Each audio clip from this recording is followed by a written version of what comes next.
Mas então, antes de começar a mesa, na verdade, eu queria começar colocando aqui um fato que aconteceu essa semana, né, assim, muito absurdo, odioso, e que eu acho que tem que estar no início de qualquer conversa, discussão que a gente faz agora, que foi o assassinato do Genivaldo pela mão da polícia rodoviária, né, em Sergipe. A polícia fez uma câmara de gás e matou o Genivaldo, um homem negro, e que, na verdade, a gente tem que falar disso e sentir muito ódio, porque eu sinto muito ódio. E eu acho que todo mundo está sentindo muito ódio e a gente precisa usar isso para se organizar e responder à altura do que foi, né, ao invés de abaixar as nossas cabeças.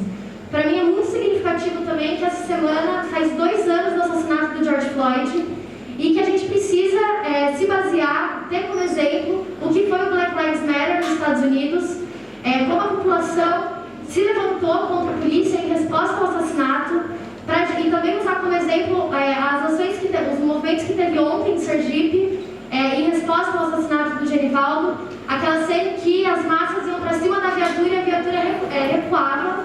E eu acho que só assim a gente consegue responder, né, e exigir, tirar na força justiça pelo assassinato do Genivaldo e também nas 26 vidas que foram ceifadas pela polícia no Rio de Janeiro, né, na chacina da Vila Cruzeiro. Então, eu também acho que seria muito importante se as centrais que dirigem hoje os trabalhadores, os estudantes, colocassem as forças delas para construir essa ação na rua, né, para a gente conseguir responder à altura. Aqui na Unicamp a gente teve ataques lá no Ademir, nazista, e a gente respondeu com ato, mas eu acho que isso tinha que ser muito maior e que o Brasil tinha que estar parado agora para responder a essas mortes, né, porque a gente não pode deixar que a polícia escolha quem vai continuar vivendo e quem não vai continuar vivendo no Brasil. Além disso também, eu acho que a gente pensou essa mesa aqui sobre o livro, né, que fala sobre o feminismo, sobre a luta das mulheres, etc. Também se baseando muito na luta das mulheres negras, em sua maioria, que são mães das vítimas da polícia. A gente vê a mãe do Marcos Vinícius, que foi morto no Rio de Janeiro até hoje, lutando por justiça, ou a Mirtz, que é mãe do Miguel, que foi morto pela patroa, né? Também até hoje procura justiça, luta por justiça. A mãe do Moise, que até agora também luta por justiça. E eu acho que, assim, a gente precisa se basear na luta dessas mulheres no Brasil, né, contra a violência de Estado, para pensar o papel das mulheres proletárias. E por último, na verdade, eu só queria também colocar aqui na mesa que a gente teve uma estudante da biologia da Unicamp que sofreu feminicídio, a Maiara, e que a gente possa também lembrar da Maiara e exigir justiça por Maiara, né? E que possamos trazer ela também nessa mesa aqui. Então, agora começando aqui a apresentar a mesa, a gente tem, como eu falei, né, a Bárbara infelizmente não pôde vir, mas a mesa ela vai ser composta pelo professor Ricardo Antunes, que é professor aqui do IFISH e pesquisador da Sociologia do Trabalho, pela Tirana Assunção, que é militante do MLT e do Pão em Rosas, fundadora do Pão em Rosas no Brasil, e também é fundadora da Secretaria de Mulheres do Sindicato de Trabalhadores da USP, ela trabalha lá na USP, né? E pela Letícia Partes, que é militante do Tom Vermelho e do Pão em Rosas. A Diana e a Letícia escreveram o prefácio. A Diana e a Letícia escreveram também o prefácio da edição brasileira do livro, né? Os participantes da mesa vão falar melhor sobre o livro, mas o livro Nós Mulheres no Proletariado, ele foi escrito pela Josefina, que é uma militante do Pão em Rosas, uma corrente internacional do feminismo socialista, né, marxista, e fala e traz, na verdade, uma perspectiva do feminismo marxista das mulheres enquanto sujeitos, né, da luta de classes, e aborda diversas lutas de mulheres ao decorrer da história, do mundo. E esse lançamento também ele faz parte de uma série de lançamentos que a gente está fazendo pelo Brasil do livro, né, em outras universidades, também em outros lugares. E por fim, só para finalizar e passar já para os participantes da mesa, queria apresentar a editora Isca, que é uma editora independente. Deixa eu trocar aqui.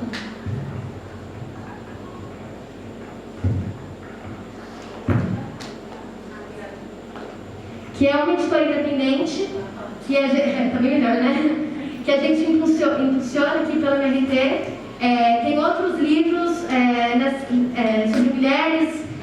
outros livros marxistas, como esse daqui, Mulheres Negras e Marxismo, que a Letícia, inclusive, organizou.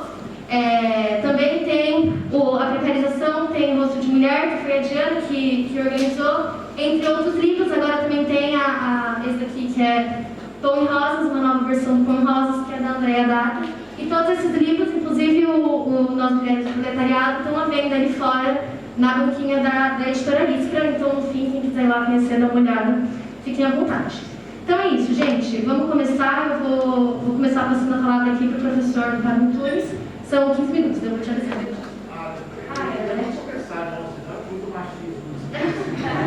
Eu confundi, é a Led primeiro, né? Me confundiu com o Ricardo Antunes, estou bem. Bom, gente, em primeiro lugar, me apresentar, né?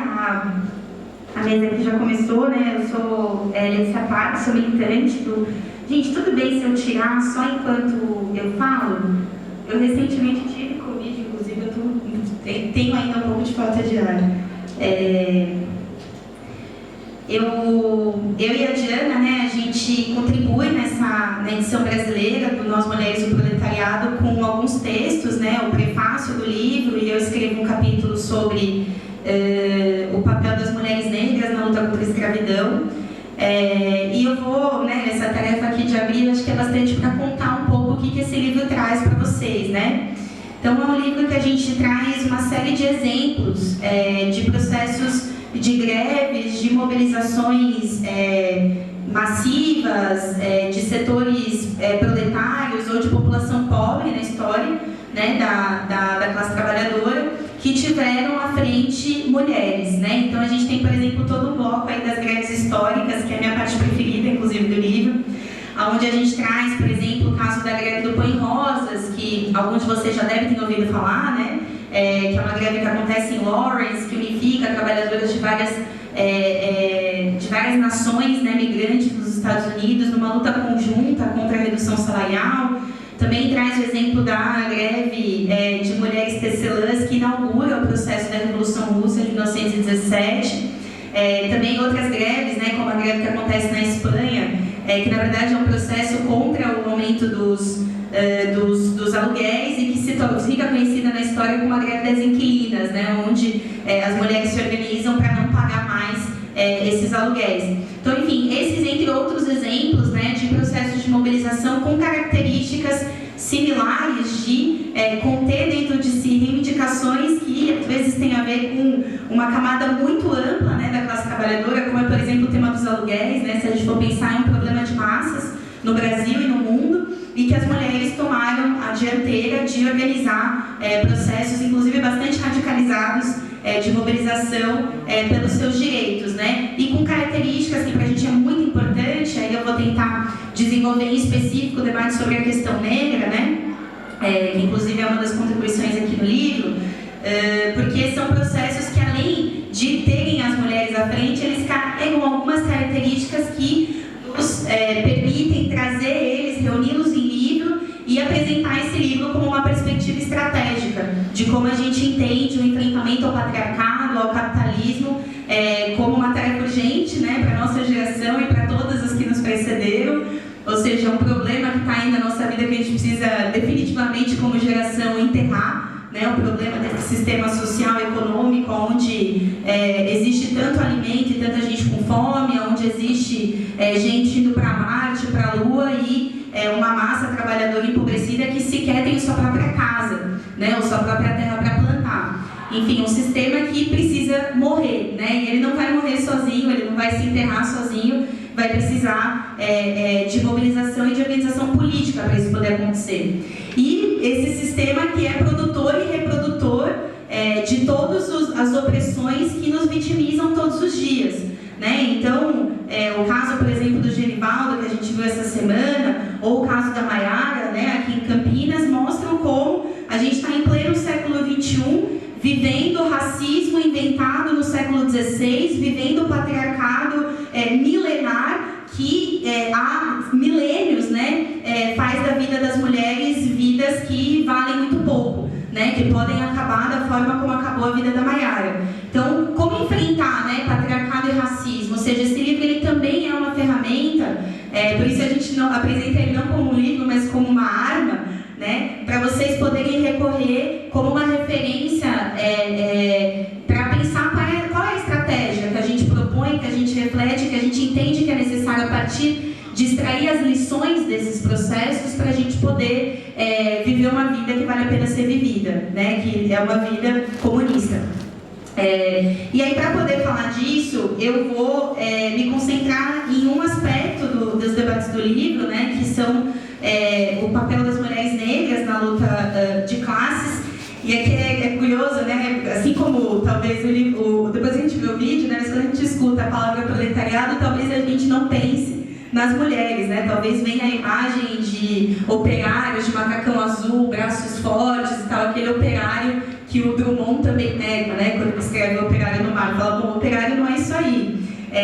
As mulheres são uma parte muito importante da classe trabalhadora, né? Hoje, mais precisamente, dá pra gente dizer que no mundo inteiro, esses bilhões que todos os dias põem o mundo de pé, né? Que é a classe trabalhadora, a gente pode dizer que mais de 40% são mulheres, né? Inclusive dentro das indústrias, dentro dos locais de trabalho, lidando com material estratégico do desenvolvimento da sociedade, né? Então, as cadeiras que a gente senta, as máquinas que a gente opera, tudo isso existe uma participação do trabalho feminino. E aqui no Brasil, a gente está tratando de uma classe trabalhadora que né, as características dessa classe trabalhadora estão divididas entre os setores negros e brancos, mulheres e homens, utilizando do racismo e do patriarcado para fazer com que as mulheres negras sejam o setor mais precarizado da classe, né? Então, as mulheres são quase metade da classe trabalhadora mundial e maioria nos trabalhos precarizados, né? Aqui no nosso país dá para dizer isso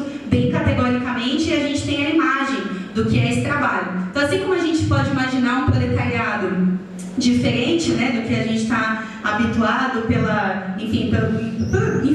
papel do stalinismo também, né, de pintar toda essa imagem de um proletariado masculino, musculoso e etc. A gente também propõe aqui para esse plenário, para esse debate, que se pense luta de classes de outra forma também, né, porque para o Marx a luta de classes é o motor da história.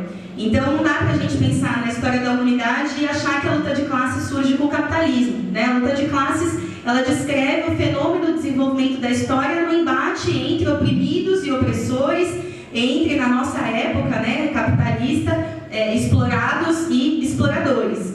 Então, para a gente pensar a história da luta de classes no Brasil, a gente vai ter que dizer que ela começa com a luta negra, né, e a luta indígena por liberdade. Ou seja, aqui a história da nossa classe trabalhadora é a história de uma classe trabalhadora que é herdeira de uma outra classe de oprimidos que eram escravizados indígenas e negros, ultra precários migrantes europeus que vieram para cá, né, em especial negros trazidos à força e que não ficaram calados frente à sua opressão, né? Lutaram contra ela e movimentaram a história no curso dessa luta. Inclusive, é inimaginável o que seria do nosso trabalho hoje se não tivesse tido luta contra a escravidão, né? Será que seríamos trabalhadores livres? Será que a nossa jornada seria de 8, 9 horas? Será que teríamos direito a, vale alimentação, vale refeição? Todos os direitos que estão sendo ameaçados e retirados que uma parte da classe trabalhadora já não tem, né? Para mostrar como não é por vontade da burguesia que nós temos esse direito, é porque houve luta. Ou seja, aí para poder pensar, né, nessa perspectiva da luta de classes, entendendo a nossa classe trabalhadora como uma classe herdeira da luta contra a escravidão, uma parte muito importante desses passos de luta decididos da luta contra a opressão foi ocupado pelas mulheres negras, né? Então, quando a gente vai ver as formas dessa luta de classes nos séculos passados, a gente vai ver que as mulheres negras eram as rainhas quilombolas, as mulheres negras eram as generais, né, dos exércitos que lutavam contra a Guarda Nacional, contra as ofensivas racistas, né, por parte dos governos coloniais. A gente vai ver as mulheres negras também organizando essas revoltas do dia a dia, né, que eram de todos os tipos. Era desde envenenar a patroa, o senhor de escravo, tacar fogo numa fazenda. Todos os tipos de revoltas que houveram contra a escravidão tiveram dentro delas uma parcela muito importante de participação das mulheres negras. E eu queria destacar um nome em especial, que é o nome Mariana Crioula, que eu até comentei uma vez aqui sobre ele na Unicamp, que foi essa escravizada que lutou contra a escravidão, fez parte do quilombo das Vassouras, no Rio de Janeiro. E Mariana Crioula, quando sabe que o quilombo vai ser invadido pela Guarda Nacional, diz, né, para os seus companheiros de armas que era morrer sim, se entregar nunca. Ou seja, uma perspectiva que era uma perspectiva bastante de uma luta intransigente por liberdade, né? Ou seja, nós não vamos aceitar voltar para o cativeiro, voltar para a senzala, nós vamos aceitar nada menos do que a liberdade. É curioso que eu não sei o quanto vocês conhecem essa história, né? Mas a gente está pisando num território aqui que teve um dos processos mais interessantes de luta contra a escravidão na história do Brasil. Aqui em Campinas, em 1832, houve um processo de rebelião escrava que leva aqui os senhores da região que dar cartas desesperadas para o governo central do Brasil, pedindo ajuda, pelo amor de Deus, porque sabiam que estava se organizando uma grande revolta aqui em Campinas. Dessa revolta, um detalhe inclusive importante é que em 1832, Campinas não era uma mera cidade do interior de São Paulo. Campinas era o maior produtor. Voltou a ser um microfone estranho. Tá. Campinas era a principal produtora de cana, né, na região de São Paulo. E aí a gente vai ter esse processo interessantíssimo de 1832, onde, dentre vários dos presos que são capturados pelo governo nacional, né, que vem resgatar a desesperada elite escravocrata campinense ou campineira, tem aí uma lista de mais de 30 mulheres que participaram da revolta. Isso para a gente ver, né, o quanto que existe uma captura desse papel que as mulheres cumpriram dentro desses processos históricos de luta contra a escravidão. E quando eu digo que a gente é herdeiro dessas lutas, a gente como classe trabalhadora, como juventude, a gente que dá continuidade para esse embate da luta de classe, estando do lado de quem luta contra os exploradores da nossa época, né? Nós carregamos todas essas experiências, inclusive a lição de Mariana Crioula, que não aceitava que voltasse para a senzala, para o cativeiro. Enquanto a gente carrega essa herança, a gente vai ter uma burguesia no nosso país e no mundo que carrega a herança do outro lado, né? Então o Dória, por exemplo, que é governador aqui de São Paulo, governador aqui de São Paulo, o Dória tem, né, marcado na história dele, aí um tataravô que era pai de várias crianças ilegítimas, filhos de estupro de suas escravizadas nas suas fazendas. Um parente muito distante do Dória, né, um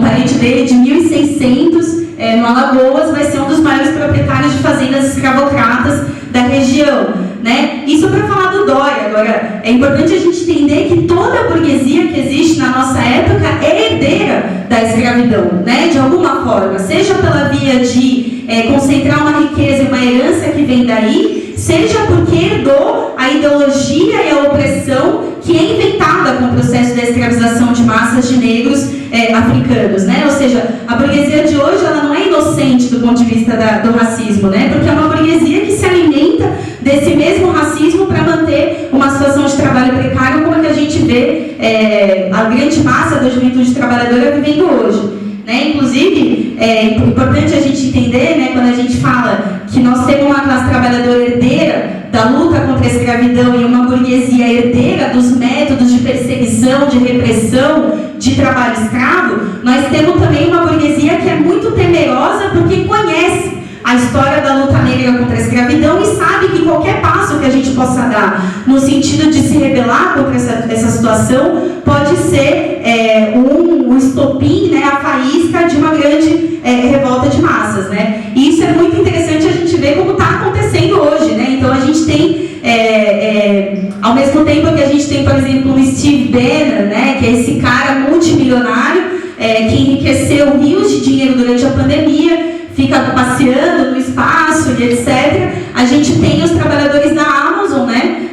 Que enfim, da onde vem toda a riqueza de Steve Bannon, sendo vítimas de uma situação de trabalho ultra precária e diante da experiência que recolhem através do movimento de luta do Black Lives Matter e outros processos de mobilização que vão viver nos Estados Unidos, o que esses trabalhadores vão chegar na conclusão é que, com toda essa experiência que vão recolhendo no processo de luta negra, é de que eles precisam fazer o seu próprio sindicato para poder se enfrentar contra a superexploração de Steve Bannon. E o que a gente viu justamente é esses trabalhadores conseguindo fazer isso agora. Né? Ou seja, a gente está chamando isso de... Vocês estão escutando, gente?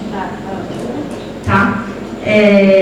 A gente tem chamado isso de geração U, né? Uma geração onde a gente vê novamente, a geração U de Yuria, né? Uma geração onde a gente vê novamente também uma participação cada vez ativa das mulheres, quando a gente olha para o processo de organização dos sindicatos da Starbucks, né? Onde não só são uma massa de mulheres jovens de 17, 18 anos lutando para organizar o seu próprio sindicato dentro da Starbucks, como também uma legião de jovens trabalhadores negros e LGBTQIA+, que foram atraídos para essa empresa do Starbucks, como se fosse uma empresa que fosse LGBT friendly e que fosse aceitá-los como eles são, e na verdade, frente à dinâmica do trabalho precário, percebem que os braços abertos para que eles pudessem ser LGBT era justamente para poder pagar salários cada vez menores para essa juventude, né? E hoje se organizam em seus próprios sindicatos, inclusive sendo a dianteira desse processo de organização dos seus sindicatos, para poder lutar contra as condições de superexploração. Então, digo tudo isso porque essas experiências,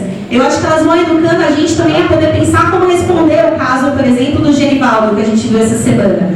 Né? Um caso de um assassinato brutal, que a gente sabe que é estimulado pelo discurso de extrema-direita do bolsonarismo, a gente sabe que é estimulado também por uma burguesia que é temerosa da luta negra, do papel dos negros, dos trabalhadores do nosso país, que teve todo esse papel de revolta e de lutas contra a escravidão, e uma burguesia que precisa ter ao lado dela uma polícia que pratica métodos desse tipo, né? Ou seja, como que a gente se mobiliza contra isso? Porque parece, às vezes a gente se sente incapaz de fazer qualquer coisa, né? Tamanha violência de um caso como esse, mas pelo contrário, a gente poderia estar fazendo muito, né? A gente poderia estar, por exemplo, assim como nos Estados Unidos, organizando lutas para conseguir colocar os sindicatos nas nossas mãos e ter cada uma dessas ferramentas da nossa classe, que a gente é maioria, né, inclusive como negros, onde as mulheres são o setor decidido da classe trabalhadora, a organizar cada uma das nossas ferramentas para poder impor uma luta por justiça para o Genivaldo, né? Imagina se hoje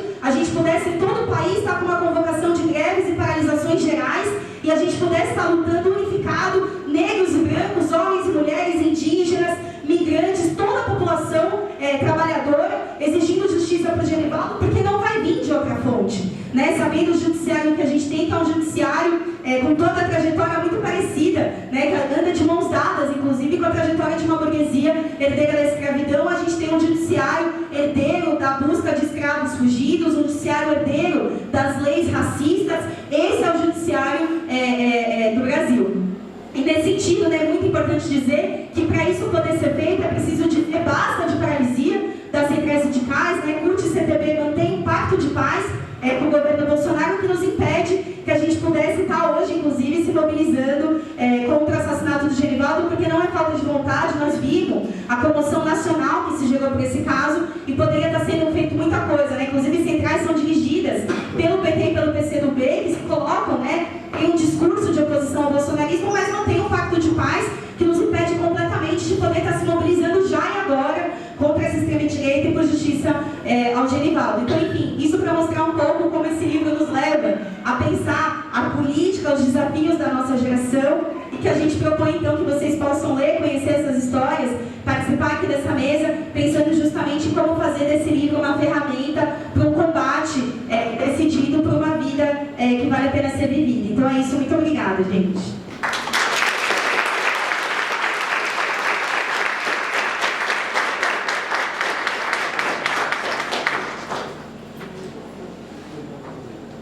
Gente, boa tarde a todas e todos. Estou bastante contente de estar aqui nessa mesa. Sou Ricardo Antunes, com a minha companheira Letícia Pax, com a minha companheira Juliana, aqui da Faísca, da Unicamp. A gente está fazendo uma série de lançamentos, né, desse livro em vários estados e eu acho que, enfim, uma rica discussão que faz todo sentido da gente estar fazendo nesse momento, né? A gente até ia passar o vídeo antes, acabou, não sei se passar depois, mas o vídeo ele justamente transmitia uma ideia central que está no prefácio do livro, que é uma pergunta, né, que deu para ver, né, do vídeo, que era, enfim, quando a gente ouve a palavra proletariado, né, o que vem à nossa mente?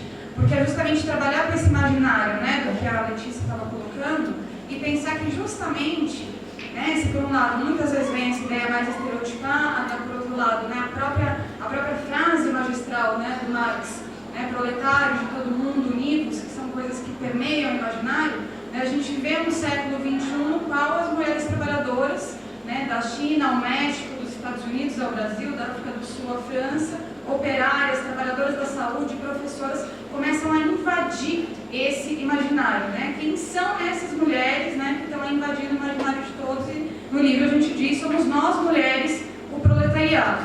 Então, colocado um pouco esse elemento para transmitir algumas das ideias centrais que a gente quer passar com esse livro, né, nesse sentido de uma luta mais profunda pela emancipação das mulheres negras, né, que na nossa visão só pode ser dado aliado à luta contra o capitalismo, a gente considera que esse livro ele aponta um caminho, né, porque ele não é um livro de denúncia ou de lamento, né, ele aponta a dura realidade das mulheres trabalhadoras, mas isso é apresentado para a gente através do enfrentamento, né, piquetes, greves, ocupações, uma classe operária feminina em movimento, em luta, em mobilização e também na sua própria auto-organização, nas entranhas profundas do processo de resistência, quando as mulheres sofrem com a dupla jornada de trabalho, com a precarização, com as consequências da reprodução social e com o peso do patriarcado, né? E a gente está falando de uma classe, que é a classe trabalhadora, que é a classe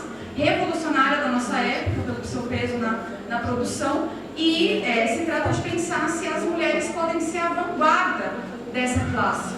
O livro busca trazer experiências que podem apontar nesse sentido.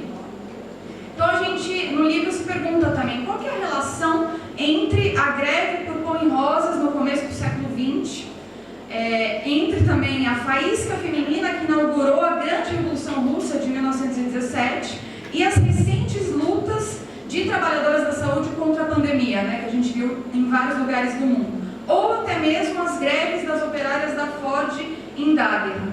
Em todos esses processos, que têm obviamente diferentes magnitudes, na prática a luta de classe se alia à luta das mulheres, onde muitas levantam a cabeça justamente diante de uma opressão milenar para dizer que não aceitam mais essas condições, não aceitam mais serem escravizadas, né, pelos capitalistas que se aproveitam justamente da nossa opressão para melhor explorar.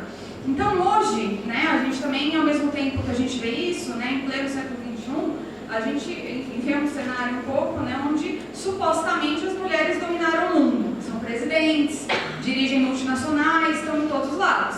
Só que essa é a versão dos exploradores e do feminismo liberal. Porque a história real, a história da luta de classes é que esses cargos de poder não mudam a condição de opressão e exploração da grande maioria de mulheres. E ainda que queiram cooptar a gente apresentando um capitalismo feminista, a verdade é que a gente nunca sofreu tanto com todas as condições de miséria e precarização.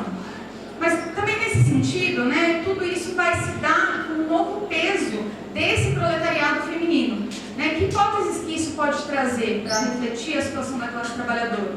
Né? Por exemplo, o impacto dos novos movimentos de mulheres por igualdade e as tentativas de cooptação podem empoderar um setor da classe.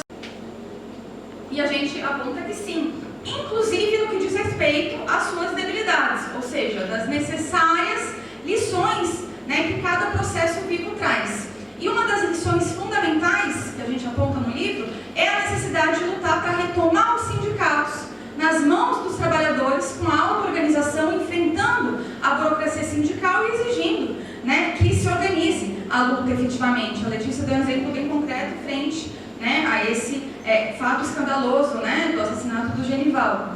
Também a unidade da classe trabalhadora, que significa a aliança entre homens e mulheres, negros e brancos, LGBTQIAP+, empregados e desempregados, né, entendendo quem são os nossos inimigos, ainda que obviamente exista uma luta no seio da classe operária contra todas as formas de opressão. Né, assim como a aliança com a juventude, como um setor explosivo, né, que pode se aliar com a classe trabalhadora e com as mulheres trabalhadoras para amplificar a voz contra a exploração capitalista, né, como fizeram aqui os estudantes da Unicamp, quando colocaram de pé um comitê em apoio à greve dos operários e operárias da MRV. Então essas lições, eu acho que elas podem ser úteis no momento em que a gente vê, né, nos últimos anos, se desenvolver justamente um fenômeno internacional das mulheres, debatido qual teorias e ideologias de todo tipo retornam em novos formatos com o objetivo de manter o status quo da sociedade de classes, né? Em outras palavras, desde o liberalismo até as variantes reformistas, né? E no momento delicado que a gente vive no país, com um governo de extrema-direita comandado pelo Bolsonaro, pelo general Mourão, contando também com as instituições do regime golpista, né, como o Congresso Nacional e o Supremo Tribunal Federal, que garantiram todas as reformas anti-operárias, as alternativas de conciliação de classes que abriram caminho à direita e à extrema-direita não podem ser uma alternativa, né? Como mais uma vez tenta apresentar o PT, agora junto com o Geraldo Alckmin, repressor de professores e do Pinheirinho. Né? Ao contrário, a perspectiva marxista revolucionária ela permite uma leitura da luta de classes como motor da história para enfrentar efetivamente o capitalismo, né? Ao mesmo tempo se separando das experiências de burocratização stalinista que, diga-se de passagem, atacaram frontalmente as mulheres. Né? Por isso, a gente viu nos últimos anos, né, com as mulheres se levantando em distintos países, que esses movimentos podem também dar algumas pistas de hipótese sobre a recomposição da classe trabalhadora como um sujeito revolucionário, tendo nas mulheres trabalhadoras a sua vanguarda. Né? Serão essas mulheres empoderadas por todo o discurso feminista que vão poder também sacudir os sindicatos burocratizados e majoritariamente masculinos e brancos? Né? A ideia da igualdade de gênero e de direitos para as mulheres, especialmente para as mulheres negras, pode ser uma faísca que coloque as trabalhadoras na linha de frente da luta não somente contra os ataques, mas contra o capitalismo? Né? São algumas interrogantes que constatam que a revolução no Brasil vai ter rosto de mulher e particularmente de mulher negra como estratos mais explorados e oprimidos da nossa classe, sendo parte de uma luta necessariamente internacionalista. Então esse livro ele é um combate frontal ao feminismo liberal que nos apresenta o estreito horizonte de uma realização individual e do individualismo capitalista efêmero e superficial. Né? Por isso, quando querem nos diluir numa identidade de gênero que não nos fornece nenhum tipo de pertencimento real, é hora da gente olhar de olhos bem abertos para a classe operária desse século XXI e quando perguntarem quem somos, a gente pode responder: somos nós mulheres, o proletariado, somos parte de uma poderosa classe em movimento, uma potência feminina nas entranhas da classe operária brasileira e mundial, que é certamente a camada da classe operária que mais sofre com o velho, né? E que, portanto, a gente acredita que vai estar na linha de frente da luta por um novo futuro para a humanidade, um futuro que só vai poder ser arrancado com a nossa força, junto com a juventude, né? Porque eles nos matam com feminicídio, matam os negros dentro de uma câmara de gás improvisada da Polícia Federal bolsonarista, né? E tudo isso coloca um sentido de urgência, né, para a gente. E, enfim, se a gente quer não somente enfrentar a extrema-direita, mas lutar por uma nova sociedade, né, que só pode ser uma sociedade comunista, a gente precisa se organizar, né, colocar as nossas forças e energias num projeto que significa rechaçar tudo que é capitalista, que nos divide, que nos oprime, que nos explora, que coopta a nossa luta, que quer dividir homens e mulheres através da asquerosa violência de gênero e do machismo, que incentiva a degradante competição entre as mulheres para a gente não ver a potência desse substantivo feminino que é a aliança das mulheres em luta com a nossa classe contra o capitalismo, né? Só assim a gente vai conquistar uma sociedade onde a gente sejamos nós mesmos a dominar o tempo, a serviço não somente de uma produção que seja racional e de acordo com as necessidades de cada um, onde a relação com a natureza seja harmônica, mas onde o tempo esteja também a serviço do ócio, do descanso, da cultura, do lazer, das inúmeras possibilidades humanas que o capitalismo impede as mulheres de desfrutarem, né? Porque o nosso tempo é roubado pela exploração e pela opressão. Então, lutemos, né, para, como dizia Rosa Luxemburgo, deixar para trás todo um mundo de sofrimento feminino para lutar por um novo mundo, um mundo comunista. Obrigada.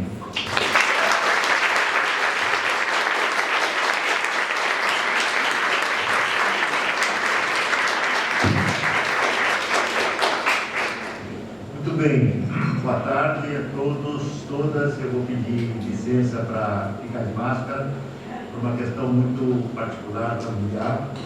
Eu tenho que me preservar não só a mim, mas a uma pessoa que me é muito cara, e por isso eu tenho aceitado, até com certa polêmica em casa, né, participar de debates, mas eu preciso manter aqui um pouco de cuidado, né? Que talvez se não tivesse esse problema eu pudesse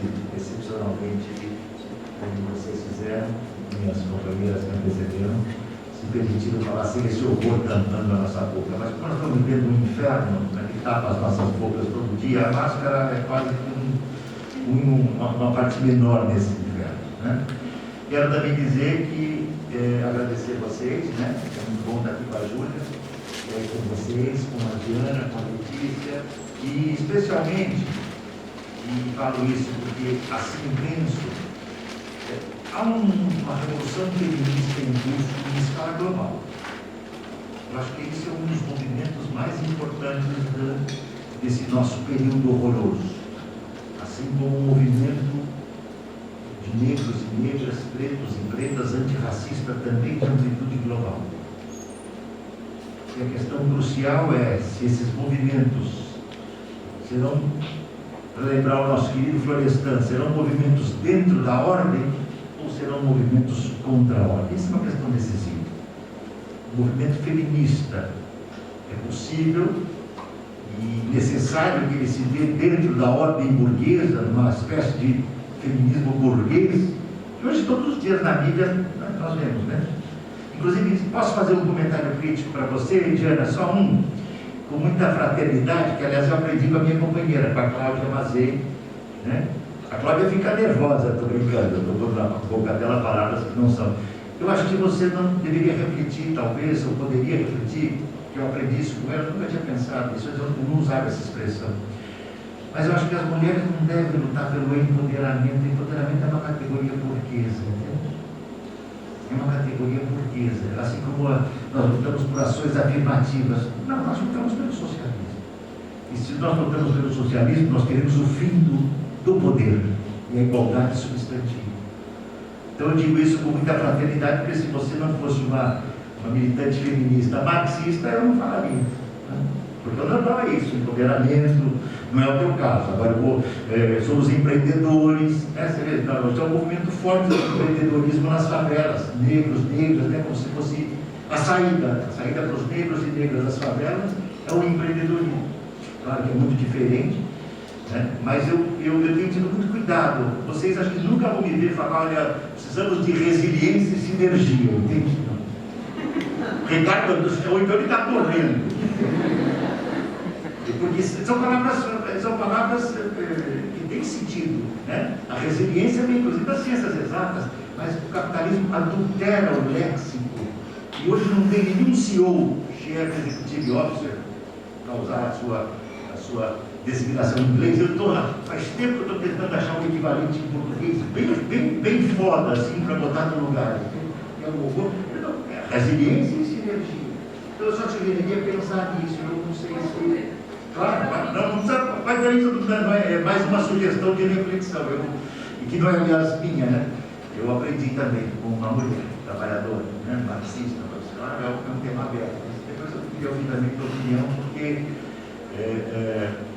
eu acho que a gente tem que ter muito cuidado também com o léxico, e às vezes, eu lembro que isso se colocou para mim pela primeira vez quando eu ouvi a ideia das ações afirmativas. Ações afirmativas no capitalismo ou ações de contestação? Ou eu contesto ou eu afirmo. Claro, são temas complexos, mas nós estamos aqui para um debate importante, né? Mas eu queria dizer que participo também desse ato porque eu acho vital que haja publicação de estudos feministas anticapitalistas. Eu lembro do livro da Wade Goldman, que está aqui, é espetacular. Aliás, a nosso convite, na época, eu e o Yuri estava estudando aqui conosco, nós lá trouxemos para o Unicamp. Lembro também desse livro, Feminismo, Negras, né? Como é que é o título? Pode passar para mim aqui. Isso, Mulheres Negras e Marxismo, que é muito importante. Sabe por quê? Porque há um pensamento, eu vou falar isso tudo com muito cuidado, né? Porque esses temas são muito difíceis, mas há um pensamento feminista que às vezes tem a aparência de ser marxista, mas não é. Assim, parece que é, mas não é. É possível o movimento marxista defender a justiça social? Acho que não. E a justiça social a burguesia é capaz de fazer. É possível que te digam, nos países europeus tem um certo nível de justiça social. Agora, a defesa do socialismo supõe alguns valores muito profundos. supõe um enfrentamento muito profundo, né?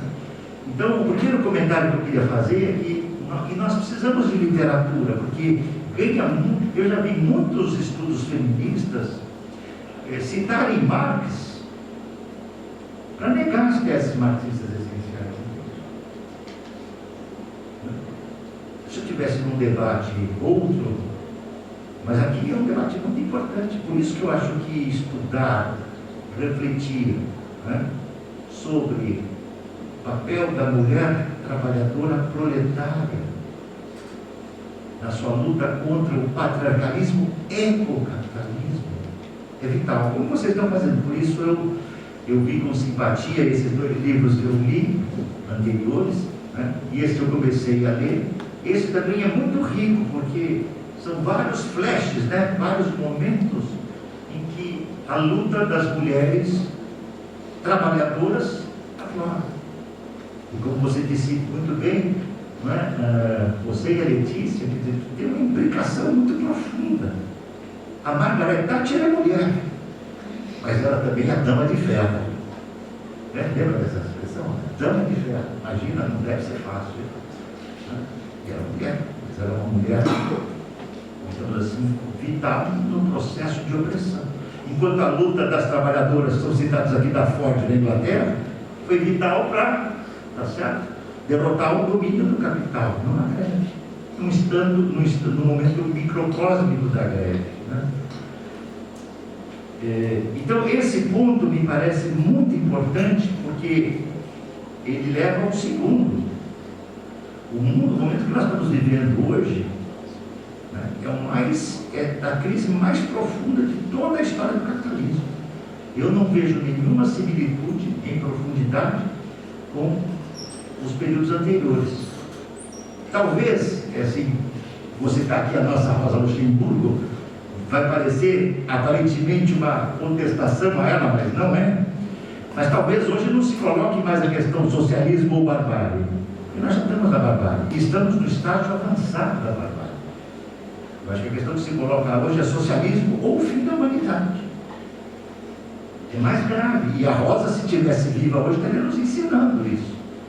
Porque naquele momento, e veja, é muito mais evidente essa barbárie quando nós estamos no sul do mundo. Né? O exemplo do Genival, o exemplo do Moço, aquele trabalhador imigrante na informalidade que foi brutalmente assassinado. As mães trabalhadoras que perderam seus filhos porque estavam trabalhando com aquela criança que, tá certo, se permitiu que saísse do apartamento e pulou do alto. Aconteceu aquilo que vive, foi uma sucessão de. Agora, a barbárie é mais profunda porque o capitalismo impede a igualdade substantiva entre gêneros, entre raças e entre etnias. Impede, impossibilita. Ele só abre a brecha para a ação afirmativa burguesa. E isso nós temos que ter muito atentos. E nesse contexto, né, a ideia e a discussão que aparece em vários dos artigos desse livro, da condição proletária, isso nos obriga, inclusive, a uma reflexão. O que é o proletariado hoje? Existe, em certos setores do marxismo, que eu francamente sou contrário, mas eu respeito muito quem me conhece, sabe que eu debato, nunca me passou pela cabeça que o que eu estou falando é a verdade absoluta. Isso não passa pela minha cabeça, né? Mas passa pela minha cabeça que é um exercício, um esforço de uma reflexão. No século XVIII, o que o Marx e o Engels nos ensinaram? O proletariado era o proletariado industrial. Aquilo era a novidade. A indústria, a grande indústria, Manchester. O Engels chega a dizer, inclusive, a formação do proletariado inglês, da classe trabalhadora na Inglaterra, que também tinha um proletariado rural.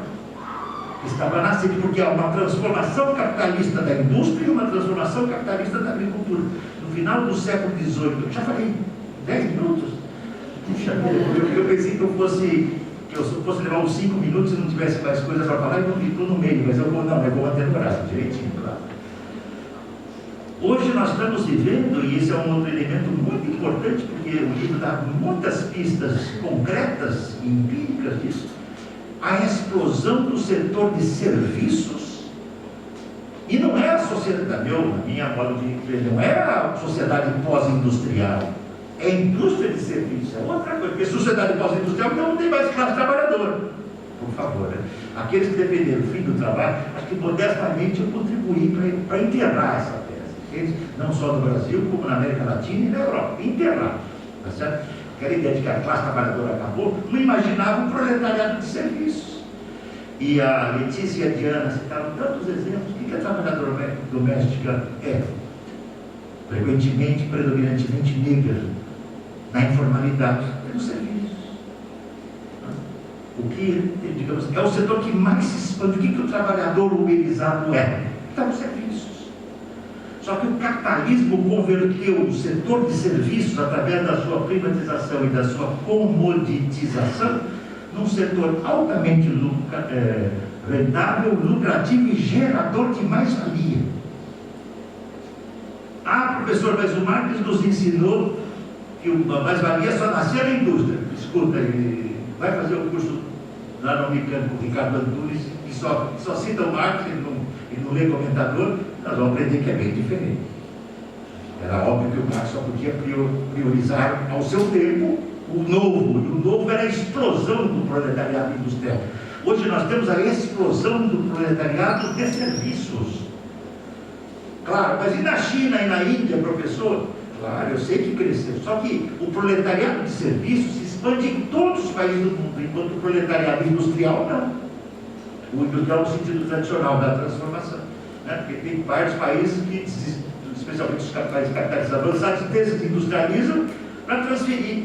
É por isso que o mundo inteiro hoje transferiu sua produção para a China ou para países asiáticos. Os Estados Unidos já há muito tempo utilizam, há um artigo interessante aqui também, das transferências das suas indústrias dos Estados Unidos para o México e para a América Central, nas maquilas. Por quê? Porque pagam 10 vezes menos. E exploram o quê? Mulheres trabalhadoras, homens trabalhadores, indígenas, não são brancos, negros, indígenas, imigrantes. Essa é a morfologia do trabalho. Né?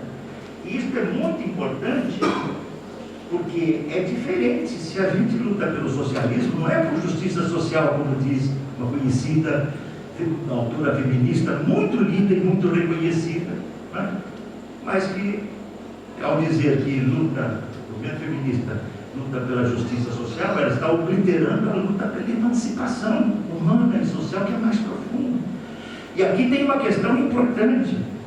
O fim do patriarcalismo é possível dentro do capitalismo?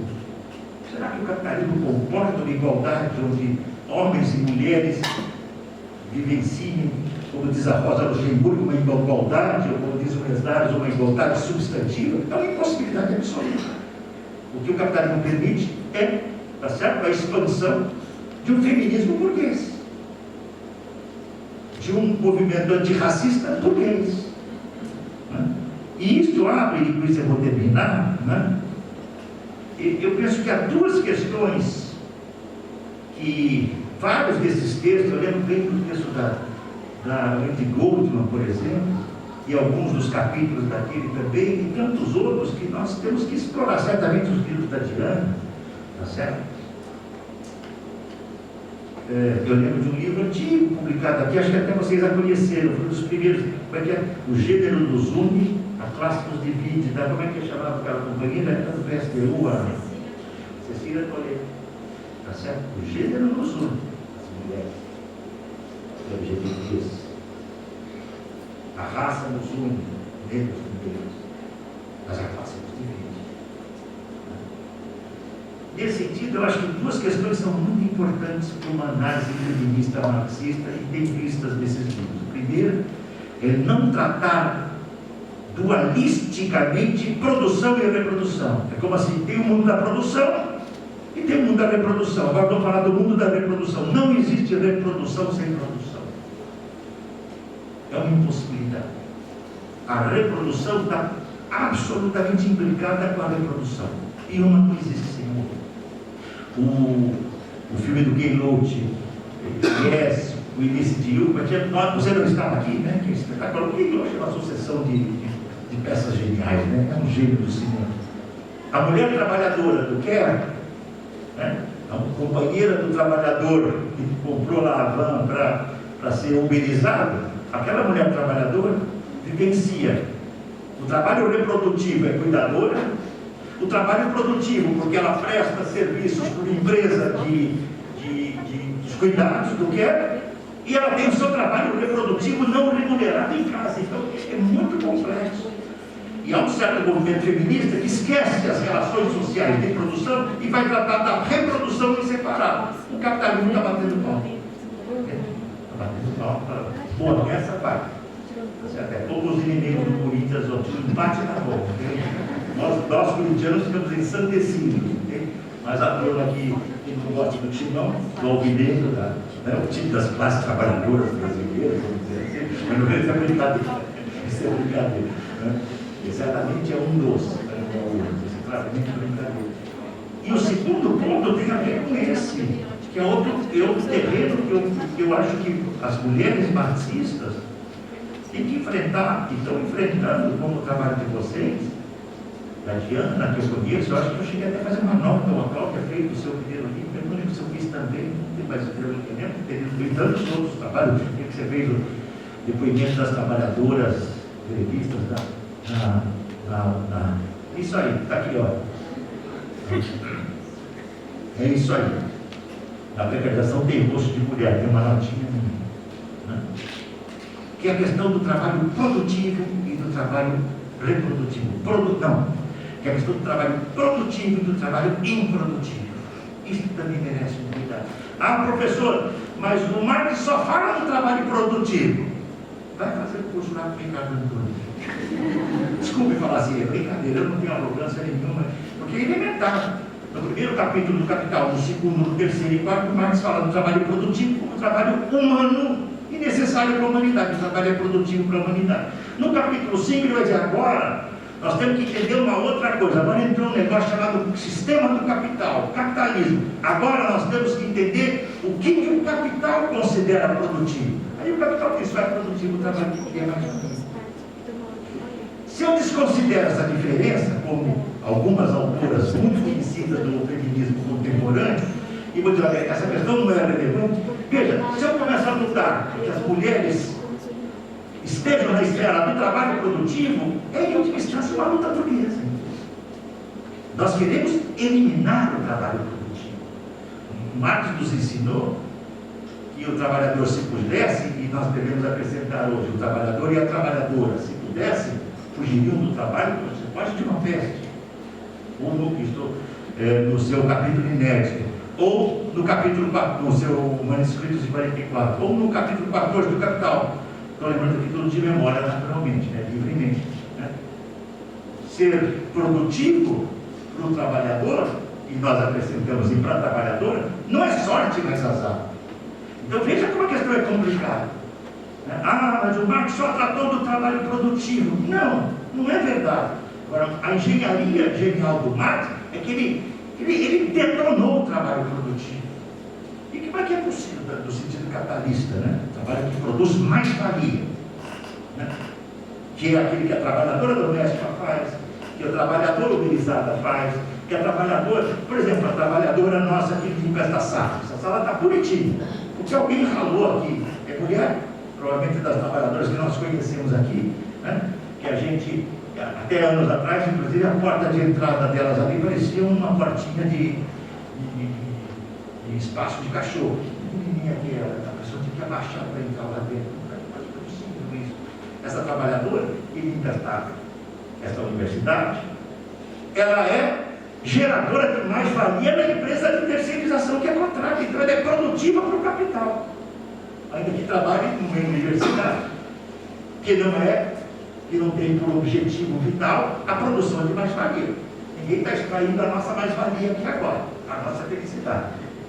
Nesse sentido, vou provocar, orgulhosamente, nós somos parte do trabalho improdutivo. Mais-valia que nós não será capaz de... Lamentavelmente, nem todos que estão aqui podem dizer isso. Você tem que ralar no mundo do trabalho. De um modo ou de outro, a gente está participando da geração da mais-valia. Fecha, então, para concluir. São categorias muito importantes para pensar a questão feminina, trabalho produtivo e improdutivo, produção e reprodução. porque senão eu caio fácil na armadilha de separar esse tema, dizer que essa discussão marxiana é irrelevante, aí só o feminismo burguês. E o feminismo burguês não passa nem perto da emancipação radical, fundamental e decisiva das mulheres brancas, negras, indígenas, imigrantes, né, da juventude das periferias, que compreendem o conjunto da classe trabalhadora no sentido que é. Fica então essa minha contribuição ao debate. Fico muito contente com a publicação. Venho incentivar esse tipo de debate, porque eu considero importante. Durante muito tempo, por isso vou terminar, durante muito tempo, o marxismo foi insuficiente para pensar a questão feminina, não foi insuficiente para pensar a questão dos negros, das negras, não foi insuficiente para pensar a questão indígena. Mas também posso dizer, como marxista, mas também os outros não foram insuficientes porque nem pensavam na emancipação da humanidade. A nosso favor, o marxismo sempre teve como, digamos assim, uma questão fundamental olhar para um outro mundo, para além do capital. E hoje essas questões são decisivas. Então fica aí meu abraço para vocês e parabéns pela publicação. E espero um dia poder conhecer pessoalmente a nossa colega, que eu não sei, ela é argentina, não sei se ela vive na Argentina ou na Espanha, em Barcelona, né? Mas certamente terei prazer em conhecer assim, se for possível. Tá? Obrigado.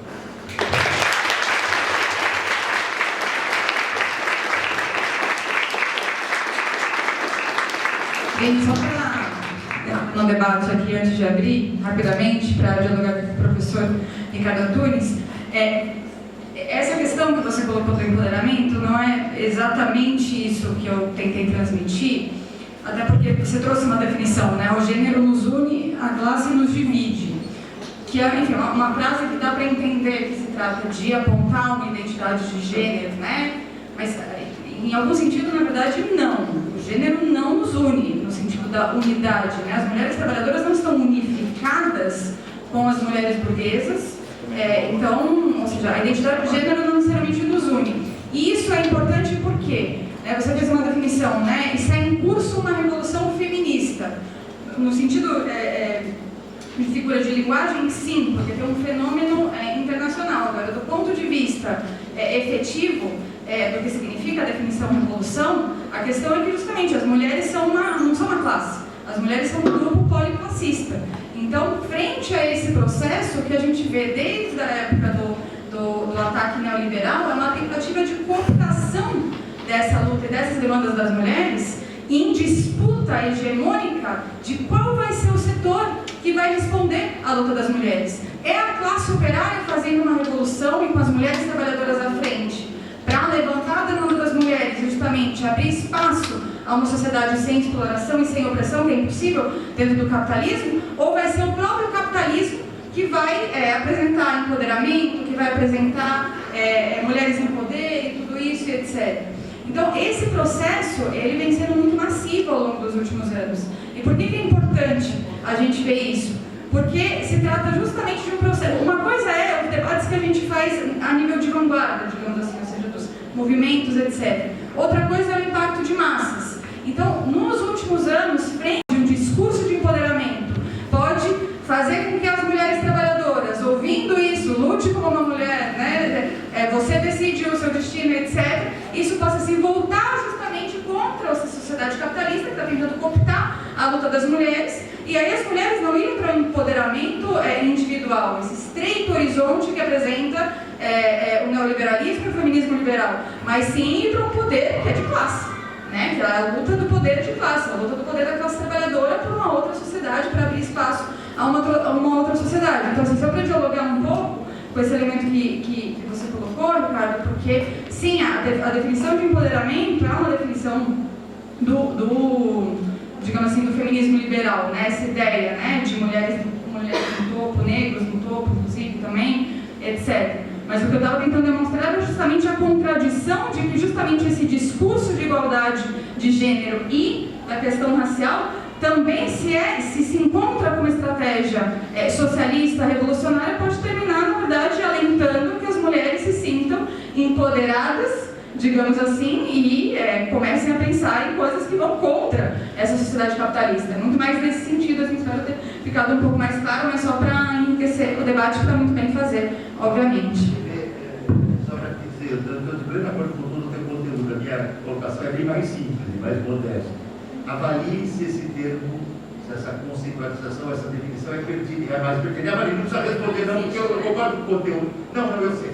Mas só para você pensar. Então, o bacana de um debate é que você fala, o que a Letícia falou, e ela vier falar, ou alguma debate, nos ajuda para você refletir, porque eu estou de pleno acordo com a substância do teu, por isso que eu falei, essa é uma questão quase que lex. E nesse ponto eu tenho sido muito, por isso que eu brinquei, não vou falar em resiliência, nunca vou falar em resiliência, porque enquanto isso não for abolido, como eu jamais falei em empregabilidade, né? Há 10 anos atrás, você não tem emprego porque não tem, agora nem português vai falar isso. É para trabalhador descobriu que é sacanagem. Empregabilidade é uma fala sacana para encobrir o desemprego. Então é só para você pensar no termo em si, conceitualmente eu estou de pleno acordo, tá bom? Um termo que existe, digamos assim, que impacta em uma série de setores. Eu vi muitos debates que mulheres trabalhadoras levantam e falam, eu sinto muito mais empoderada. Eu falo assim, não se sinta empoderada.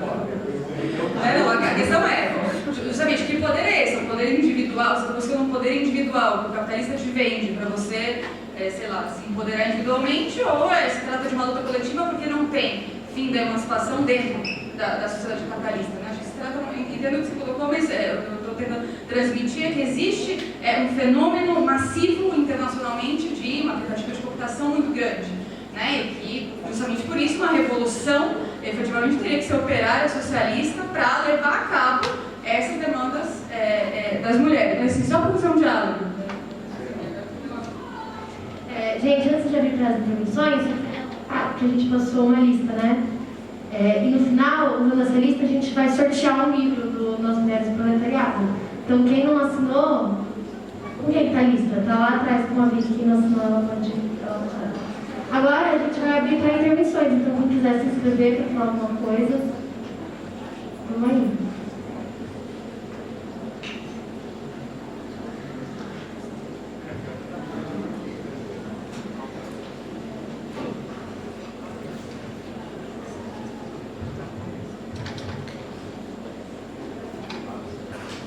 Olá, boa tarde. Estou bem nervoso, né? Vou tentar falar pausadamente.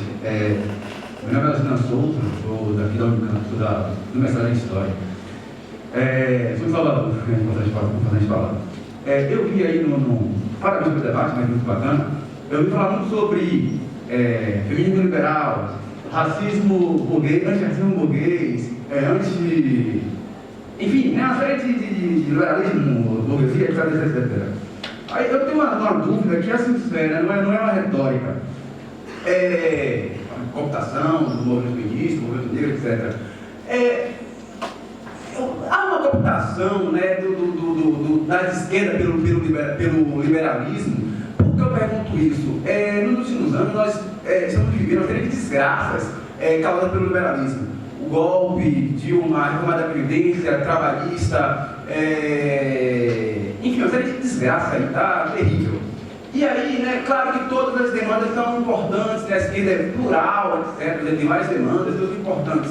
Mas aí eu vejo eu vejo na internet, em debates, na rua, bandeiras na rua levantadas, algumas pautas que eu fico assim meio que, caramba, por exemplo, não, tal cantora negra, Beyoncé, Rihanna, comprou um colar de 200 bilhões. Bicho, eu acho que me pão, porque pão é muito caro, né? Salvador, não pode não estava aqui em Campinas com R$1, eu não como mais pão. Como é que eu vou comemorar que uma mulher negra, mas comprou uma mulher de 1 bilhão? Não tem, de 200 bilhões, não tem como comemorar isso. Mas eu acho importante ter acesso a conforto, a conforto, a cidadania e tudo isso. Mas parece que, pelo que eu vejo, claro que ainda se fala de fome, de trabalho, tudo isso não estou falando aqui agora, né? Óbvio que a esquerda está falando disso.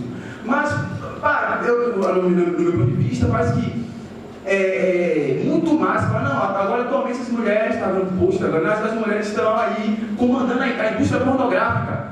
Aí todo mundo vai morando, né? Eu não vou nem falar aqui a minha opinião, mas isso é para comemorar, né? A indústria pornográfica, tem mulher filmando, tem mulher ganhando com isso aí.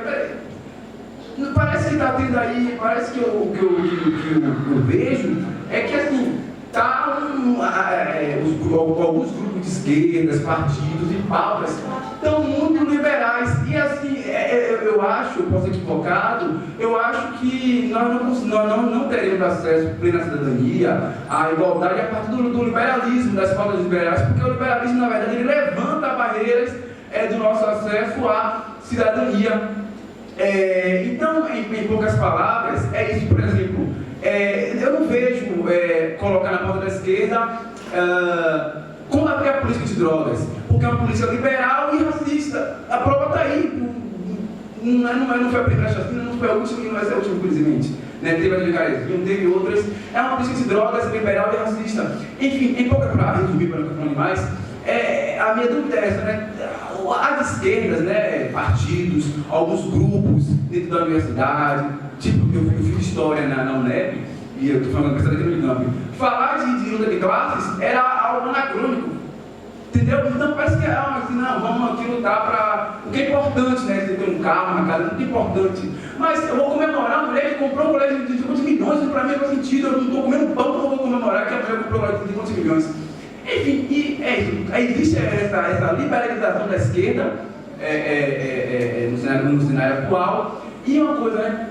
A rede social é um complexo, né, nessa atuação. Além disso, né, como vocês veem o papel das redes sociais nessa luta atual das esquerdas? Espero que eu tenha sido claro, né? Então, uma visão muito boa. Mas obrigado.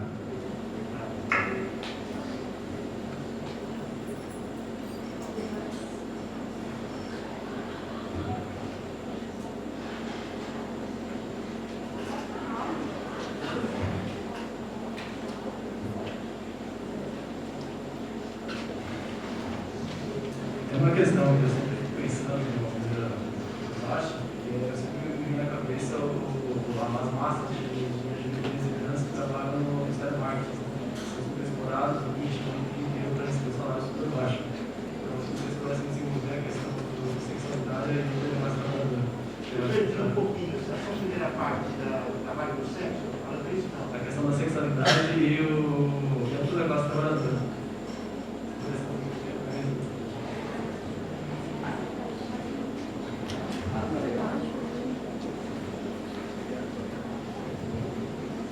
Boa tarde, eu sou Sullivan, eu sou doutoranda em Sociologia da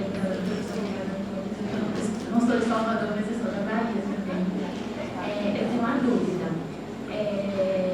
Letícia, eu acompanho o seu trabalho nas redes sociais, já eu te parabenizo. Sou uma antiética. Eu tenho parabéns também, Diana, pelo lançamento do livro. A gente... O colega colocou agora, por exemplo, assim, podemos comemorar, eu estou um pouco sufocada, podemos comemorar que a Beyoncé comprou um colar de $1 milhão, e aí eu fico pensando, como colocar hoje esse disco? Hoje temos classe dentro da luta do feminismo negro mesmo. Então, como colocar esse debate assim, de classe dentro do feminismo negro, assim, como fazer um discurso respeitoso com as companheiras, no sentido assim, que legal que a Beyoncé comprou um colar de $1 milhão, mas assim, várias companheiras negras não têm o que comer. Não que anulem a conquista dela, mas assim, como colocar esse debate na sociedade como respeitosa, como comemorar, por exemplo, que uma jornalista, uma atriz negra ganhou um protagonismo de uma novela e é super bilionária, e várias companheiras negras não, porque a mídia liberal coloca assim, olha, as mulheres negras venceram, todos nós somos iguais, somos mulheres iguais, porque a Beyoncé comprou um colar de $1 milhão, porque tem a Thaís Araújo, que é famosa, então não existe racismo e desigualdade entre mulheres na nossa sociedade.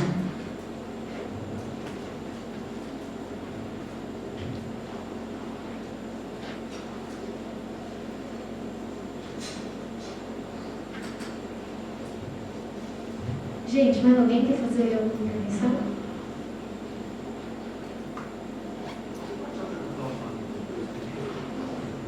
Posso, né?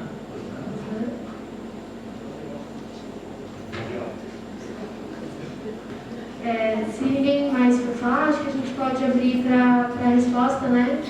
Fechamento. Eu pensei de 5 a 7 minutos. Tudo bem com vocês? Sim. Aí, ela começa. Tá. Eu tenho um hábito, eu perdi o nome da última companheira.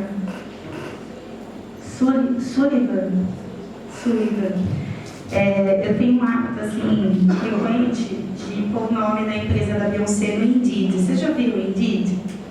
É um site que você reclama da empresa que trabalha. Eu sempre ponho a empresa dela lá e os resultados são sempre interessantes quando a gente entra nessa discussão. Tem um comentário, por exemplo, no Indeed sobre a empresa dela, que é uma empresa chamada Parkwood Entertainment Careers, que é a empresa que ela produz roupas, faz produção já de alguns discos e tal. Aí tem um comentário que é assim: é um ambiente de altíssimo estresse que exige que você trabalhe cerca de 16 horas por dia. Aí você entra na empresa e vê o restante. Aí tem os comentários ao comentário. Então as pessoas vão, né, respondendo a esse comentário dizendo 16, isso até é pouco. E segue, e vai. Eu acho que existe um debate bastante interessante aí, que para mim tem dois aspectos, né? O primeiro essa questão que a Diana comentou aqui no diálogo com o Ricardo Antunes, que tem a ver com a gente tentar entender a forma como a burguesia busca capturar a espontaneidade, os desejos, os sonhos que a gente deposita dentro dos nossos movimentos, né, de luta contra a opressão, e transformar a nossa luta em uma luta que seja possível dentro dos limites do capitalismo, ou seja, limitar o nosso teto de aspirações, dizer, é até aqui que você pode ir, a partir daqui você não pode mais passar. Então, você pode querer ser chefe da sua empresa, você pode querer fundar uma empresa, você pode querer ter um diamante de bilhões de dólares, você pode querer explorar outras pessoas, mas você não pode querer, e provavelmente você vai ser, provavelmente não, né, mas há chances, né, a gente está inclusive num país que comprova isso todos os dias, há chances de que se você queira criticar a polícia, por exemplo, e você for uma vereadora, você possa ser assassinado. Há chances de, se você fizer parte de uma comunidade de mães que lutam por justiça pelo seu filho, que foi assassinado pela polícia, você sofre ameaças de morte e tenha que se mudar o tempo inteiro. Ou também há chances de que, se você for uma empregada doméstica, tiver um filho negro, como é o caso da Mirtes Renata, e esse menino for, na prática, assassinado pela patroa, e você lutar contra isso, há chances também de que você não possa divulgar o seu endereço, de que você não possa permanecer na sua casa por mais de um mês, né? Uma vez eu conversei com a Mirtes Renata e ela contou como ela tinha que ficar planejando qual casa ela ia passar o próximo mês de vida dela, porque diante do julgamento da Sari Corte Real, né, que é a patroa dela que botou o Miguel no elevador e deixou ele até o 9º andar sozinho, enquanto acontecia esse julgamento, a Mirtes era ameaçada o tempo inteiro de violências, de agressões, de morte, etc. Não só ela, mas também membros da família dela. Ou seja, o que a burguesia busca fazer? Por um lado, manter, né, todo o sistema de opressão e de exploração vivo. Então, não só a Beyoncé tem o seu diamante de bilhões de dólares, como, ao mesmo tempo em que essa mulher, que talvez seja a primeira mulher negra em gerações que tem acesso a renda suficiente para comprar esse diamante, né, talvez seja a primeira vez que isso acontece, não sei, a gente poderia investigar. Agora, isso acontece ao mesmo tempo em que toda essa realidade de precarização do trabalho é maior do que foi para as 2 últimas gerações que pisaram na Terra. Então, ao mesmo tempo que a Beyoncé compra esse diamante, a nossa geração não sabe para que vai tirar um diploma na Unicamp. A nossa geração não sabe se vai terminar os estudos no colégio, se vai conseguir ir para a escola depois de trabalhar 14 horas em cima da bicicleta. Não sabe se vai ter direito a um regime de trabalho com carteira assinada, porque está sendo roubado da gente. Ou seja, é uma grande armadilha isso, né? Ao mesmo tempo que você diz que a nossa vida está melhorando, você cria todas essas ferramentas e esses símbolos para parecer que está tudo muito melhor para as negras e negros, para as mulheres, para as LGBTQIA+, enquanto aumentam os assassinatos, aumentam as chacinas, aumenta a precarização do trabalho. E aí eu acho que sim, tem um debate muito importante para a gente fazer de estratégias para a esquerda, porque de fato, ao mesmo, por exemplo, no caso do Genivaldo, que a gente debateu aqui, existe em curso, né, há muito tempo, desde que se avança esses movimentos, o movimento negro e o movimento de mulheres, uma separação, né? Então, um setor da burocracia sindical que vai buscar garantir que os sindicatos não sejam nossas ferramentas de luta contra o racismo e o patriarcado, né? Não, o sindicato é só para lutar pelo aumento salarial e olha lá, né? Porque as burocracias sindicais nem isso permitem que a gente possa lutar, né? Eu sou de uma categoria que é professores, que a gente todos os anos tem que brigar com as burocracias dos nossos sindicatos para poder conseguir fazer uma assembleia, falar na nossa assembleia que seja. Isso porque a gente está numa categoria sindicalizada. Existem as categorias que têm seus sindicatos, são verdadeiras patronais, né? A serviço das patronais. Por outro lado, a gente tem também, dentro dos nossos movimentos negros e de mulheres, setores que representam esses interesses liberais e que buscam trabalhar para que a nossa luta contra o racismo ou a nossa luta contra o patriarcado se mantenha separada também da luta de classes ou da luta da classe trabalhadora. Então não é só a burocracia sindical que cumpre o papel de que hoje não hajam lutas por justiça para o Genivaldo em todos os sindicatos do país. Também há uma burocracia dentro do movimento negro, dentro do movimento de mulheres, né, que busca, que tem uma concepção de que não é possível fazer uma luta que seja no formato, né, com as ferramentas e os instrumentos que a gente tem através da luta de classes, que são as greves, as paralisações, os embates com os governos, atos de rua e etc., e que buscam garantir que a gente não saia dos limites do que é o programa liberal e a estratégia liberal para enfrentar o racismo, que na verdade não é uma estratégia de enfrentamento contra o racismo, né?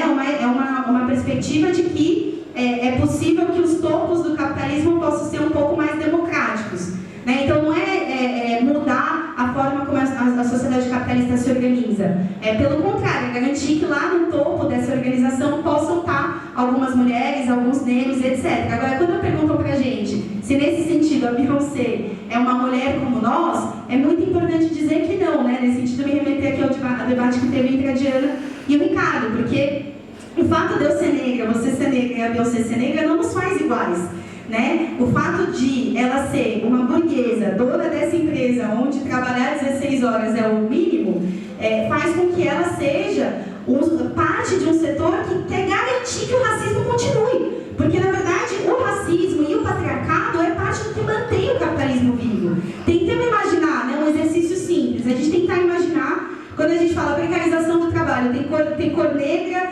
tem gênero feminino, ou é transgênero, ou enfim, gênero fluido, né, as LGBTQIA+, mulheres negras e negros indígenas, migrantes, todos esses setores da classe trabalhadora que não são europeus, nativos, que não são brancos, que não são mulheres, nem LGBTQIA+, sobra muito pouca gente. Então, quando a gente fala que racismo e patriarcado são ferramentas de superexploração, a gente está falando de quantidades incalculáveis de lucro burguês que vem das opressões que existem dentro do capitalismo, né? E as quais o capitalismo também se apropriou.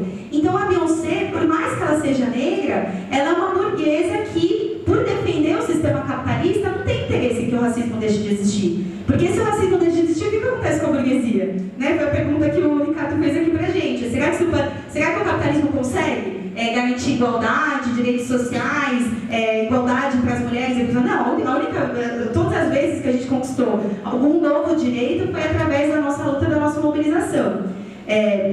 Agora, é um debate difícil sim, porque o que vai acontecer? A gente vive num sistema que é racista, que é patriarcal, né? Então eu lembro, por exemplo, quando saiu aquele filme Panteras Negras, já estou encerrando, tá, Ju? Aquele filme Panteras Negras da Marvel, saiu um vídeo de umas criancinhas que ficavam apontando os cartazes, super felizes e dizendo, esse sou eu, não, esse sou eu. Ou seja, talvez seja a primeira vez que crianças negras puderam ver o cartaz da Marvel e tentar se identificar com um desses heróis.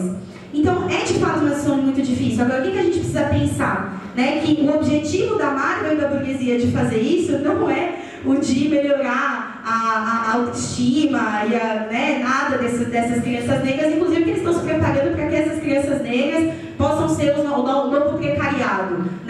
capitalismo. Eles fazem isso porque eles têm medo de até onde a nossa luta pode ir e buscam colocar um limite. Beyoncé está aí para isso, Kamala Harris está aí para isso, todas as mulheres negras em postos de comando estão aí para isso. Qual que é a contradição? É que eles não têm nenhum controle do que as pessoas vão entender do que eles estão falando. Né? Pode ter gente que entenda o que a geração 1, sindicalizada na Amazon, na Starbucks, está entendendo. Pode ter gente que pode ter uma massa de mulheres nas maquiladoras do México que falam, eu estou empoderada, eu vou aqui parar meu local de trabalho e botar, eu vou forçar que eu possa ter meu direito ao isolamento, à vacina, às máscaras, etc. Ou seja, não tem controle até onde isso pode ir. O que é um sintoma? A Beyoncé é um sintoma de quê? De que há muito medo na burguesia do que pode acontecer à medida em que essa massa trabalhadora, você percebe uma massa oprimida, racializada, e decide lutar contra o racismo e contra a exploração. Essa é a mecânica que está em jogo e acho que o papel da esquerda é não se submeter a esses programas, mas buscar apresentar uma perspectiva de combate ao racismo e também ao capitalismo. Enfim, pela sua cara, acho que você tem essa... Enfim, acho que fazemos a mesma crítica aos setores que não fazem essa articulação, que são, de fato, muitos, né? Se adaptam. Agora, essa adaptação impede que a gente possa chegar nessas conclusões tão importantes que a gente está debatendo aqui.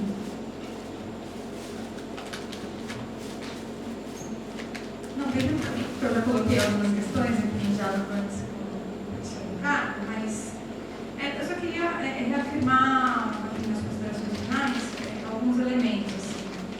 Primeiro que acho que uma definição muito importante do livro é a luta contra a opressão de gênero aliada à luta contra a exploração capitalista, porque isso também já conduz bastante para esse elemento que você colocou, em resposta a essa definição, né, para onde o liberalismo, as ideias liberais tentam levar esse elemento, justamente porque não é possível o capitalismo acabar com o patriarcalismo, né? Porque a questão que o Ricardo tinha colocado, não é possível porque, enfim, não se trata de lutar para que dentre os 8 bilionários do mundo, 4 sejam mulheres.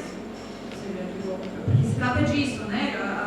O liberalismo, né? Então, isso acho que é uma questão que tem que ficar muito marcada. A outra questão que o livro aponta é justamente uma classe operária muito mais feminina do que no começo do século passado. Isso traz novas questões, né? Como a professora Cláudia Nazei Nogueira aponta, né? Uma feminização do mundo do trabalho que vem precarizado.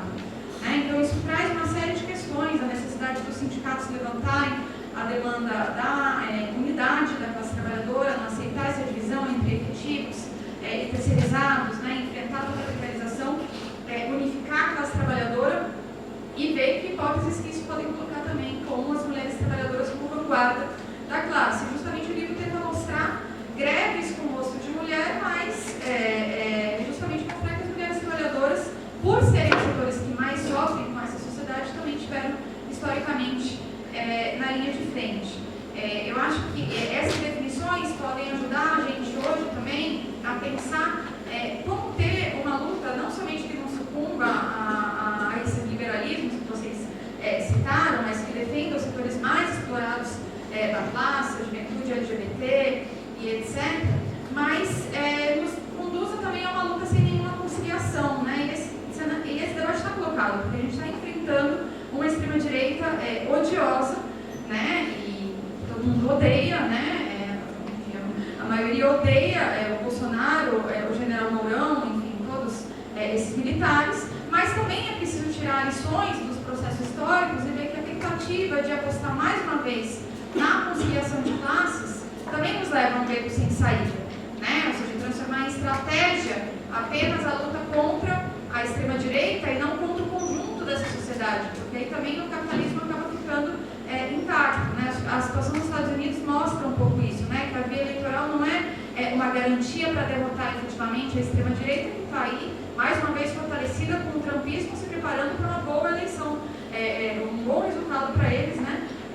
Nas próximas eleições de meio mandato nos Estados Unidos. Acho que esse elemento é importante para a gente pensar a situação aqui no Brasil, porque justamente se a luta de classes é um motor da história, a gente tem que apostar numa política de independência de classes que, enfim, não é o que o PT apresenta e nem apresentou historicamente, né? A gente que lutou na linha de frente contra o golpe institucional, né? Diferente de outros setores da esquerda, inclusive, que não achavam que era fora todos, que tinha que levantar esse tipo de bandeira, a gente enfrentou na linha de frente esse golpe institucional, porque a gente sabia que era um golpe para atacar os trabalhadores, para atacar as mulheres, mas a gente fez isso de forma independente do PT, justamente porque era evidente que o PT fortaleceu os próprios atores do golpe institucional, né, no seu governo. O agronegócio, a bancada evangélica, as Forças Armadas, o Judiciário. Então isso precisa ser dito, né, essas conciliações.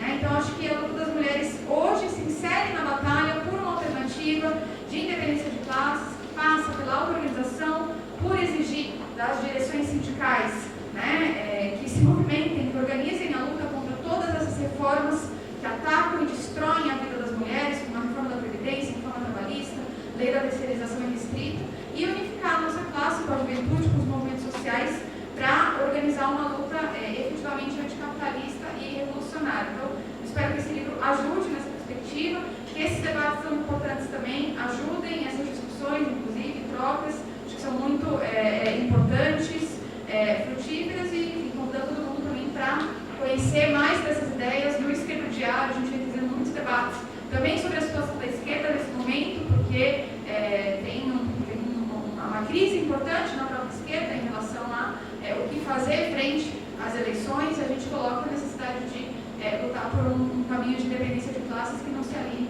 nem com Alckmin, nem com a ecocapitalista Marina Silva, como está fazendo a maioria do pessoal nesse momento. Então, enfim, queria colocar esses elementos, agradecer muito ao professor Ricardo e todas as observações que colocou. A gente vem nessa parceria há muitos anos, né, debatendo essas questões, e são contribuições sempre muito valiosas. Também a Juliana e a Letícia, pelas contribuições, e todo mundo que contribuiu e participou. Obrigada.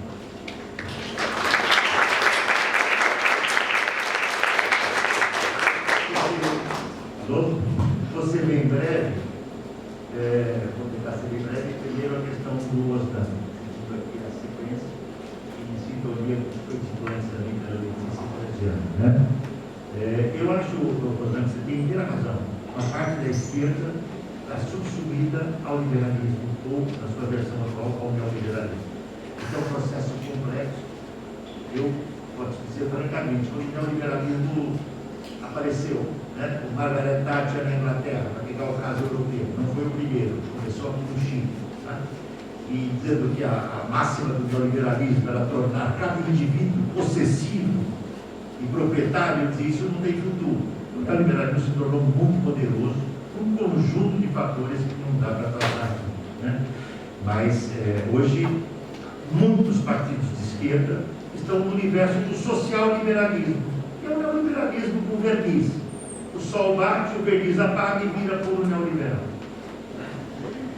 Como romper isso? Essa própria pergunta é importante. Isso supõe uma consciência crítica do mundo. Como é que se tem uma consciência crítica do mundo? Estudando e lutando. Rezando não dá. Eu respeito todas as religiões, mas é a luta concreta e a reflexão sobre ela. Aí nós chegamos na questão 3, da Beyoncé e 1 milhão. Para que um tenha um colar ou uma de 1 milhão, é preciso que milhões, eu não sei qual é mais grotesco, é uma sucessão de dementes do capital. Aliás, deixa eu pegar aqui uma epígrafe do meu livrinho novo, do Capitalismo Pandêmico, né? Do Caetano Veloso. Os anjos tronchos do Vale do Silício. É bonito, né? Anjos tronchos. O Jeff Bezos, tá certo? Com a sua a Amazon. O Elon Musk, tá certo? Que agora virou amigo do Bozo, tá certo? Com a sua Spice Fox e aquele horror todo. Quer dizer, esses dois indivíduos têm uma fortuna na casa de 1 trilhão. Quantos países no mundo precisam produzir para a sua classe trabalhadora para ter o que tem um indivíduo? 4 ou 5 burgueses mais ricos do Brasil equivale a que produzem aqui 100 milhões de trabalhadores e trabalhadoras, negros, negras, indígenas, imigrantes, pobres, brancas pobres. Então essa é a questão. Isso supõe uma consciência crítica. E o marxismo é muito generoso para nos ajudar a ter a consciência crítica. Por isso que nós batalhamos pelo marxismo. Ele é generoso. Ele nos ajuda a entender. Mas ajuda. Não é uma questão da universidade. Se eu ficar aqui só na universidade estudando, a gente tem que ralar e conhecer a certa luta concreta. Isso, para mim, esse é uma das coisas fundamentais. Se eu entendi bem a questão, com isso eu tratei da sua e vou entender rapidamente do Osman, né? São muito boas as questões. Então, como fazer esse debate? De vida concreta e refletida. Muitas dos capítulos aqui mostram que as trabalhadoras mudaram as suas posições no contexto da luta. Claro. Eu não sei o que vai acontecer numa luta antes, nem durante, nem depois. E aí tem a coisa do coletivo. Alô? Estou nervoso aqui. Não, acho que ele deu alguma coisa.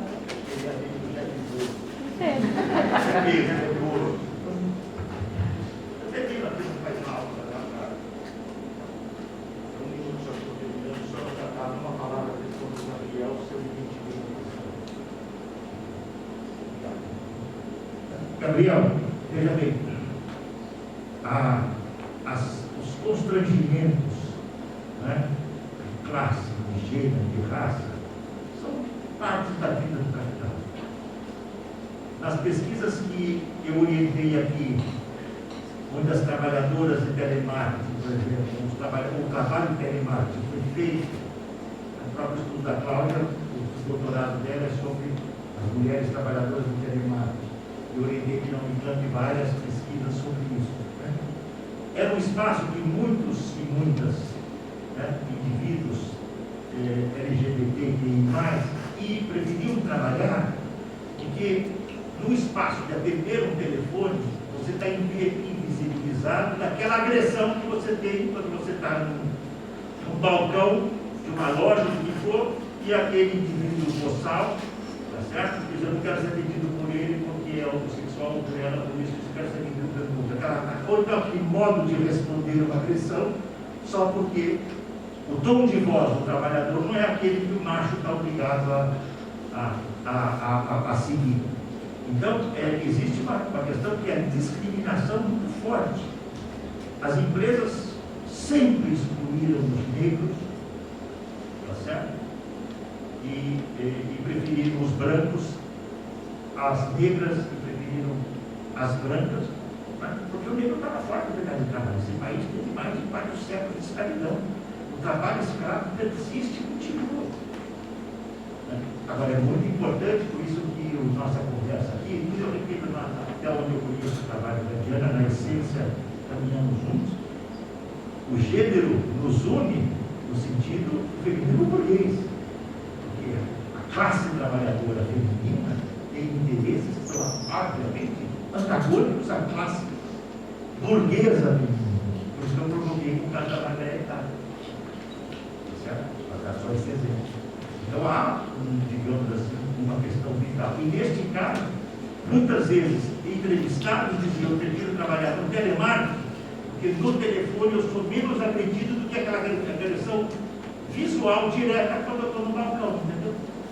Ou quando eu estou sendo atendido. Lembra de um caso, para quem está usando no vídeo, aconteceu uns anos atrás, um desses boçais, tem alguém lá do agrobusiness, estava no avião da Azul, que era como da Cana, não lembro, mas que era comandado por uma comandante mulher. Isso vai nos voar quarto.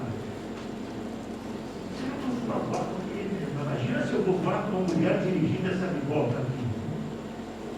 Ele foi expulso do avião, porque ele exigia que a comandante não assumisse o comando.